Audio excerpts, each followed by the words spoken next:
Jomar dinala si Carla sa bahay nila. Kailangan Prab hindi makapaniwala sa kanyang nasaksihan. Ganito pala si Jomar kung ituring si Carla. Bago ko ipagpatuloy ang maiksing reaction video na ito, hiling ko lang na patapusin ang panunood nito para malaman ang nilalaman nito, at kung bago ka pa lang sa munting channel na ito, paki-subscribe para lagi kang updated sa video ng mga kalingap. At pakisuportahan natin ang ama ng kalingap na si Val Santos, matubang Ate Edna Vlog at si Kalingap Rab. Isang mapagpalang araw sa inyong lahat mga kalingap, at shoutout nga pala sa patuloy na sumusuporta sa aking YouTube channel, lalong-lalo na sa mga viewers natin na walang sawang nanonood at sumusuporta. Salamat! Pansamantala nga na pinatuloy ni Jomar ang Team Kalingap sa bahay nila. Namangha ang K-Boys dahil hindi nila akalain na ganito ang kanilang madadatnan.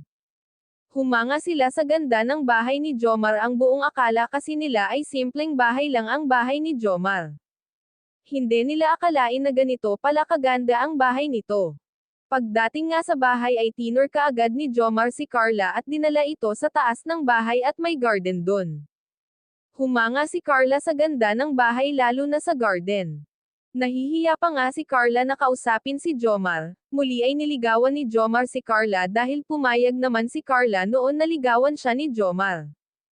Kinabukasan nga ay maagang nagising si Jomar at nagluto siya ng almusal para sa lahat. Tinulungan naman siya magluto ng 2 K-Boys. Paggising nga ni Carla ay pinagtimpla siya ni Jomar ng kape at pinaghain ng almusal. Nahihiya nga si Carla na kumain dahil nakaharap sa kanya si Jomar at tinitingnan siya. Hindi tuloy siya makakain ng maayos. Bandang huli ay nagpasalamat ito sa pagpatuloy ni Jomar sa kanila, lalo na si Kalingap Rab.